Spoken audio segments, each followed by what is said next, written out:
Debout Congolais, unis par le sort, unis dans l'effort pour l'indépendance. Je suis Félix-Antoine Tshisekedi Tshilombo et le 20 décembre, je suis le numéro 20.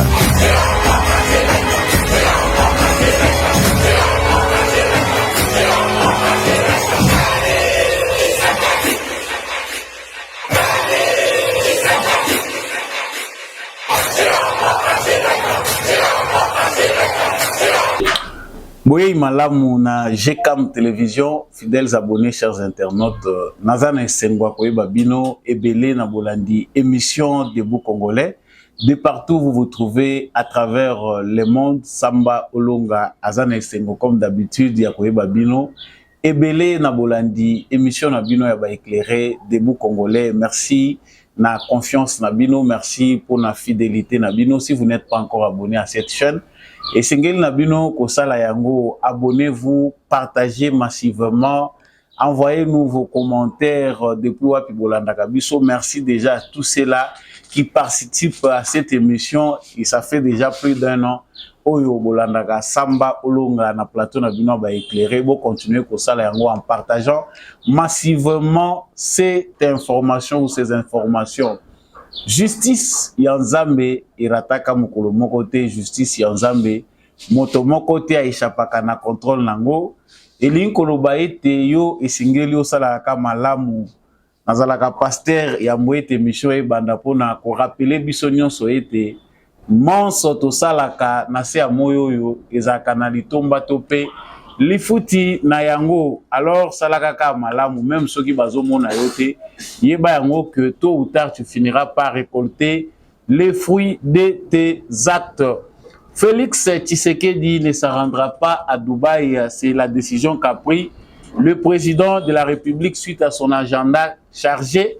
Et Tanamaki Bongisamaki que Félix Tshisekedi Sengela qui a participé na COP28 sommet monene ya makambo etali climat pour na masolo et Bongisamaki kuna ndenge nini ba réfléchissaka sur ba solution apportée et puis comment financer ba pays oyo bazali ko contribuer pour na ko garder climat tout pe atmosphère ya malamu na planète oyo tozali. Félix Tshisekedi azali moko ta keite président ya États-Unis d'Amérique Joe Biden na mwasi na ye bango pe bakozala te au rendez-vous lolenge moko pe na président chinois alors que ce sont les pays pollueurs. Nous allons revenir sur cette information tout à l'heure. Félix Tshisekedi vient d'atterrir à Aru, la province orientale, et Sikawa Piazali ko continuer campagne na ye ya élection présidentielle après grand succès au ya Sali sans précédent na Kisangani na ville ya Kisangani ya Mbaki Félix Tshisekedi vraiment lokola fils du pays lokola mokonzi na kati ya mboka na ye na saluer pe na musika bino bandeko ba boyome o bolandaka émission Debout Congolais. En tout cas bobo sanate kola kokomango na commentaire ceux qui ozolanda biso depuis Kisangani boyoma singa mwambe na pesi bino bambote ya mingi tokozongela information wana pona bosukisi to ba ete marche de soutien salami na ville ya Goma na candidature tout pe na candidat à l'élection présidentielle Félix Tshisekedi. Félix Tshisekedi est très attendu dans la ville de Goma. En tout cas, balance kuna sondage ezali kotalisa que c'est le candidat le plus attendu parce que habitat ya Nord Kivu en général na Sud Kivu bazali soucieux bayoka Félix Tshisekedi assurance nae après oh déjà à sali comme bas et fort. Voilà tout pour l'actualité que je vais aborder avec vous tout à l'heure. Ndenge kaka to salaka soki ozana nous abonner na chaîne Oyo et Sengelio o sala yango po ozana kate actualité na biso liker partager oza wazalendo na motema to pe faire dessin na motema depuis ville nini. Merci déjà mingi na bandeko yo bosalaka yango. En tout cas, Samba Olonga est très content lorsque vous les faites. Il y a tous ensemble. Sango Yaliboso Ndenge na utai kolobela awa ezali que mwana mboka Félix Tshisekedi à Keite na Dubaï. Na lembaki makelele samba olonga bino batu bolobaka bino batu mutu bolobaka makambo biso tozo kanisa na se président kende kuna te vraiment eza dangereux pour la sécurité na ye. En tout cas on n'a jamais vu tous à la harceler pour un candidat ndenge to mona kango pour na Félix Tshisekedi. C'est tous les jours que toza kozwa ba texto ba SMS ya batu oyo baza soucieux que candidat Félix Tshisekedi sécurité na ye ezala vraiment malamu bato baza ko s'inquiéter pour la président de la République. En tout cas ça montre que aza muto yo alingami mingi aza muto bato belé baza ko porter na motema na ye. Mais Félix Tshisekedi n'est pas parti à Dubaï comme bato belé ba souhaita ki yango. Vraiment, c'est une bonne décision pour la plupart des Congolais qui souhaitent que le président soit pendant ce temps à l'intérieur de son pays, qu'il se préoccupe plus de sa campagne électorale. La condition aux unions sur ma communion, c'est ça que les cas est à la malam, donc, Esaïa a rappelé que Félix Tshisekedi avait aussi déjà décliné l'autre invitation et la participation à sommet extraordinaire. Il y a EACO et Salemaki na Arusha en Tanzanie. Il n'était pas présent. Ça, c'est pour une deuxième fois que Félix Tshisekedi ne sort pas du pays. Pourquoi? En tout cas, c'est que l'importance de Félix Tshisekedi après ça qui n'a sommet wana ezali par rapport il y a retard au biso Congo tozanango. Normalement en termes il y a contribution pour l'atmosphère, pour la makambo etali climat, bassin Afrique centrale. Réserve monene ya forêt tropicale oyo ezali ko permettre que malgré pollution oyo ba grand pollueur ya monde baza ko polluer likolo ya ba industrie na bango, mais pays na biso ezali ko contribuer mingi mais tozali ko bénéficier te na contribution na biso wana. Les milliards de dollars estimés pour na bato oyo bazali ko polluer ba grand pollueur selon ba masolo na bango ba corps na bango il faut ba contribuer à la conservation de la nature, c'est-à-dire ba compenser ka préjudice wana en finançant ba pays oyo baza ko préserver ba forêt na bango baza ko préserver faune na flore wana pour le bien de l'humanité. Mais malgré ba décision oyo so bazwa ba appliquer kayango comme tel te. Et la RDC comme pays, nous sommes largement en retard parce que diplomatie na biso sous le régime Kabila. Oye kokaki ko défendre mieux ba intérêt Congo pour que tozwa kapé par na biso par ya munene na mbongo oyo ba pesa ka pona ko compenser préjudice wana tozwa kayango te ya biso le graba promesse ba sommet ya minene ya climat eza ko leka biso kaka boye comme du vent. Pourquoi? Parce qu'on savait qu'au Congo, il n'y a pas une organisation sérieuse. Ata mouké, ce qui est na Congo, et qu'on peut dans la nature, et qu'on sait le côté. Aujourd'hui, on voit qu'avec Félix Tshisekedi, nous avons vu ça dans Mikolele Kaki, comment il s'est battu pour dire la vérité dans Makamweta, le climat, on a vu Bazaïba dire les choses, la tribune, il y a ba nation, yon so oyo bazali, qu'on participe à Kanaba Soumana pour leur dire que, soit, vous nous donnez l'argent, bana na biso bazo tangate, bazo la na ba condition malamu te, bazana ba soins de santé te, to batela nzete ndenge. Vous donnez les moyens biso pe to bateli. Voilà de manière brève oyo ezala qui importance capitale ba raison pe ko ko pousser Félix Tshisekedi ko kende parce que diplomatie linga ke ça les a ko linga ko réchauffer bato yo ba promettre ko pesa na RDC misolo ba pesa biso pe ce qui est à moins 2 milliards 3 milliards ça va contribuer à créer des emplois qui vont aider les Congolais à conserver la nature. Et ça passe na moment yo ke koyebisa ba Congolais que en tout cas bino bo vanda bo batela nzete bolo na nzete bo kata yango te ezali ko sunga humanité alors que cette humanité là humanité wana baza humain te vis-à-vis na ba Congolais. Donc bana ba Congolais baza ko tambola na ba kilote trouvé presque mitakala na ba place oyo ba forêt eza minene soko kene Équateur oyo kina mao. Mais aux autres trouvé que bato baza ko conserver faune wana na flore wana. Ya ofele bino poto yo boza ko polluer monde dérèglement climatique Ça ne peut pas se faire de cette façon-là. Et là, c'est important à Wesengeli Koyeba ezali que Joe Biden na président chinois bazali ko jouer carte mabe, c'est-à-dire ba guerre na bango ya ba puissance eza ko sala que logique ya ko sala ko poser ba acte ya malamu pour l'humanité eza ko bunga na kati ya ba conflit d'intérêt. Le président américain na président chinois baza irresponsable na décision na bango ya koboya ko participer na sommet ya COP 28 parce que nature oyo bango mutu bazo polluer yango ba industrie na bango baza bango nde mutu baza ba premier pays pollueur. Il faut baza la wana pour aider à ce que de grandes décisions soient prises. Na ba pays oyo déjà makambo ezo salema kitoko na ba pays oyo déjà baza organisé. On voit même des organisations oyo ya pour la conservation de la nature, bazako bunda ko militer pour le climat, batu bakendaka na babalabala. Chez nous, c'est des ONG. Oyo baya ko pekisa biso ba créer awa ba ONG, ezako tambola lo ba boutique pour empêcher que les Congolais n'exploitent pas leur sous-sol. Bolingi bo simba pétrole balobi te bo simba pétrole te, pétrole wana eko toucher écosystème. Bande konanga makambo nazo loba wa eza ya pamba te. Si nous ne comprenons pas que nous devons défendre mieux notre pays, bah, déclarer un jour Congo patrimoine mondial de l'humanité. Bah, le but que bah minerai na bino stratégique et comme patrimoine mondial, avant bino bo mega ko toucher na bah minerai wana il faut décider où t'es pas battu mususu.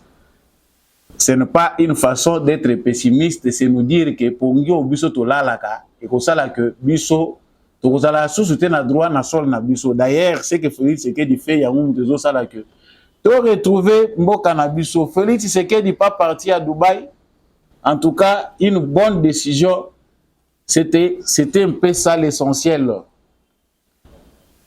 Félix Tshisekedi à Aru, mais avant de la ukende ya Félix Tshisekedi na Aru, tozako sala nano moi rétrospective pour na makambo eleka ki lobby. En tout cas Félix Tshisekedi akendai ko clôturer ba plein o esalemaki na Kisangani. On sait que le candidat Katumbi est passé par là, Martin Fayulu est passé par là, mais cette fois-ci Félix Tshisekedi vraiment ndenge bango moko baza ko lobango. Suivez bolanda ba vidéo ya makambo eleka ki na Kisangani, on ne peut pas s'en passer, puis nous revenons.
Voilà, moni vraiment bango moko basi ba betele balobi ga longi na ye.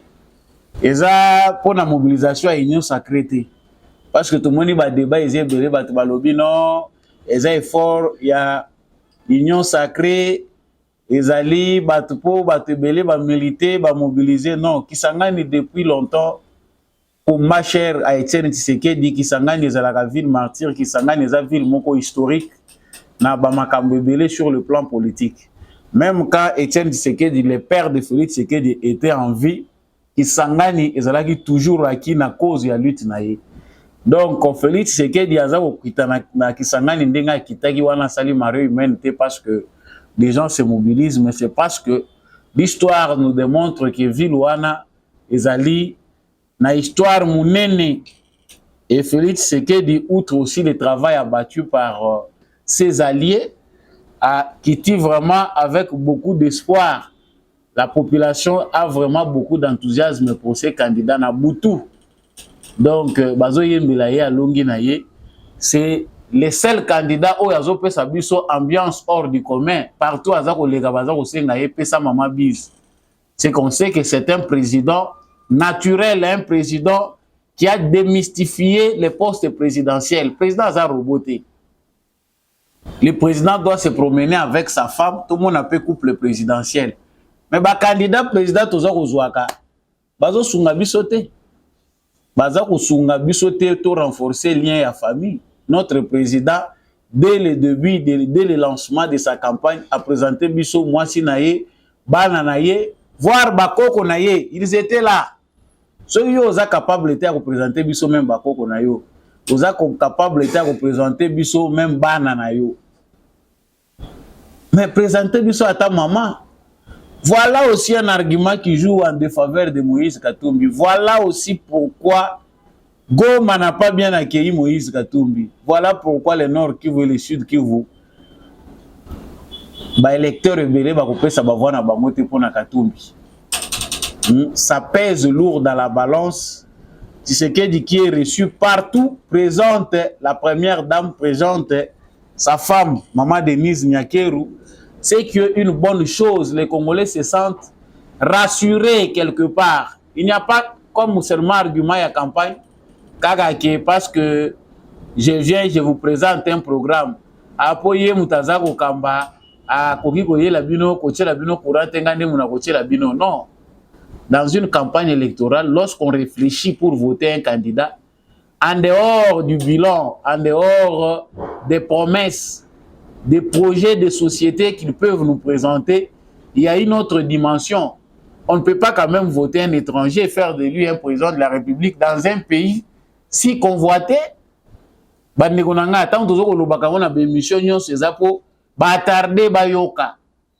Sachez-le bien que aux Congolais, il y a Moussenzi, Soki, Bakorapelo, Likambuyaboui.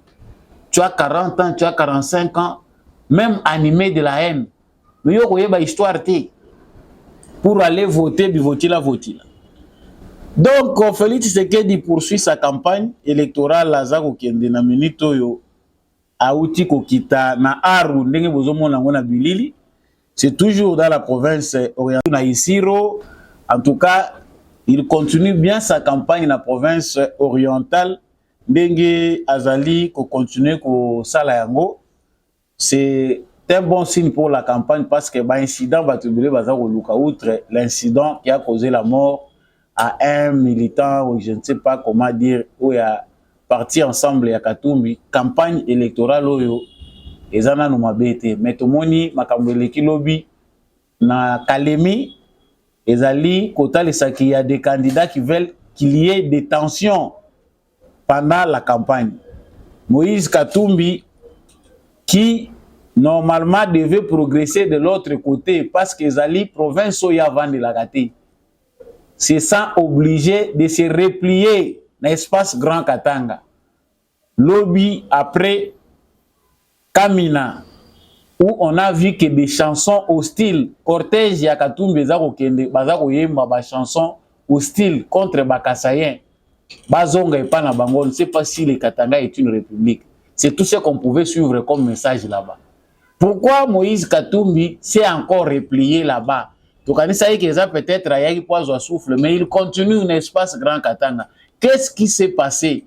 Pourquoi Moïse Katumbi a sali repli stratégique wana? Ah, ils appellent moi par révélation minene, c'est na campagne ba se boxaka pe baza kotala pe pour condition adversaire. Moïse Katumbi se voit encerclé, essoufflé. Forme union sacrée na Félix Tshisekedi baza ko sali la campagne ezo permettre te na Moïse Katumbi vraiment atambolaka sans qu'il a se soucier na makamwaza nango. On sait bien que lui-même intérieurement sait qu'il ne deviendra jamais président de la RDC. Mais il devait faire des choses de manière à ce que ils soient présentables. Na batunaye, ba bailleur de fonds naye, na ba parrain naye, que Moïse Katumbi est capable de faire quelque chose. En tout cas, sinon pas dans sondage international, batu belé baza kotala makambo na libanda bazaye ko kanisa ke Katumbi akoko sala poa ya makasi bamoni échec puissant ya opposition, manque d'une candidature commune et là qui s'agit déjà défaillance ya monene et là Moïse Katumbi a des arguments solides ezali azana ba point moko ezali ko désavantager ye za ko pese des avantages na cadre ya nani ya élection na ye eza moyen à défendre en ezati. Et maintenant là aujourd'hui il est à Kamina. Pourquoi l'espace Grand Katanga il a compris nazo kende baza ko landanga partout naza ko kende parce que partout Moïse Katumbi est passé en tout cas ba candidat musupe bazo ko leka wana ba oyo bazalaki na ye na opposition oyo bazana ye oyo ba moni que Moïse Katumbi aza dribbleur partout il pense que tout est achetable bolandi bino moko Denis Mukwege n'est pas d'accord. Décision il faut au sommet, yo déjà au bimisi déjà que yo des candidats communs parce que tu as l'argent. Ozada na mbongo yo moni que yo ndé okozali boso. Notre fameux docteur a perdu son image où il a construit dans les mensonges, prix Nobel de la paix, au lieu de prix Nobel de médecine. Aujourd'hui, notre docteur est en train de perdre sa crédibilité.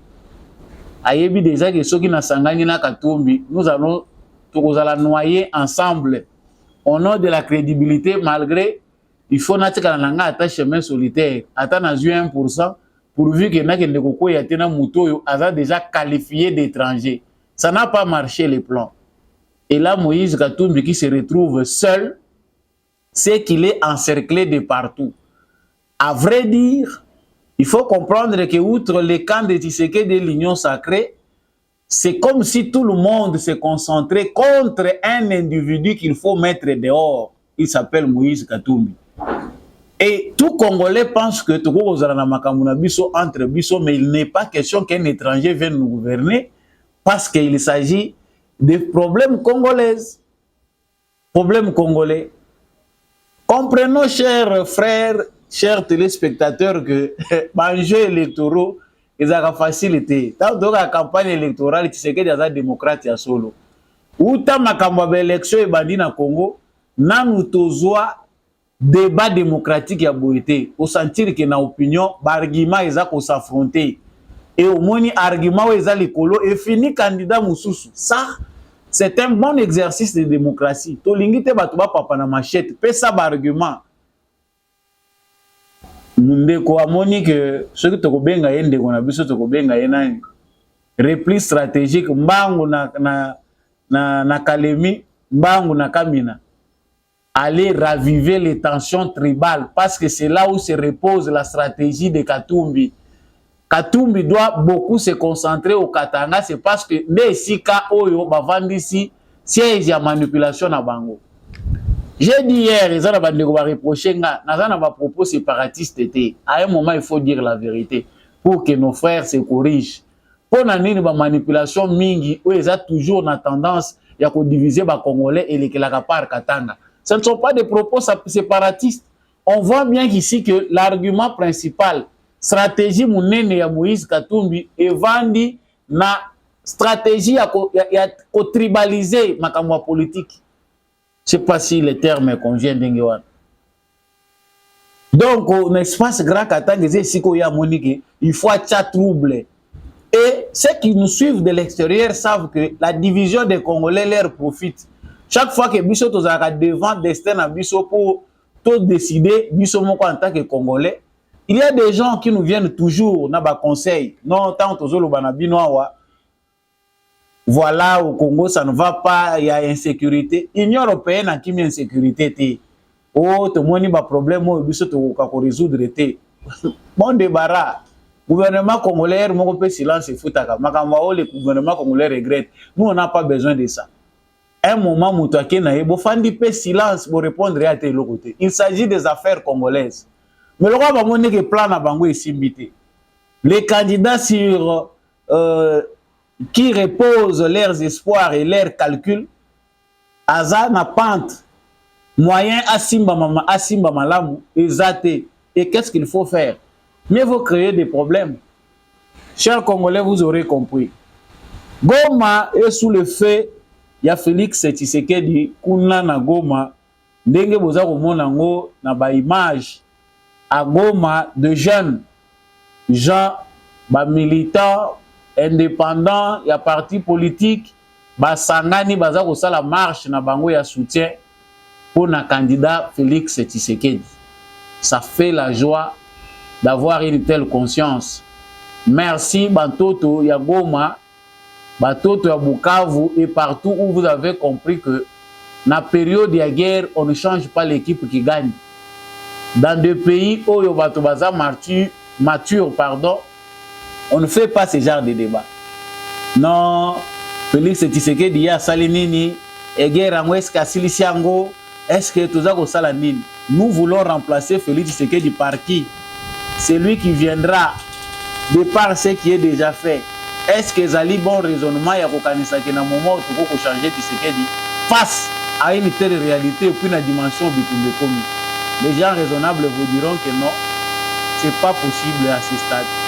Bandeko na biso, comme vous l'avez fait pour sauvegarder l'intégrité territoriale, malgré plusieurs millions de morts, la conscience nationale, la conscience reste de mise dans la partie est de la République démocratique du Congo. Nous nous félicitons pour ça. Et si tous les Congolais se comportent comme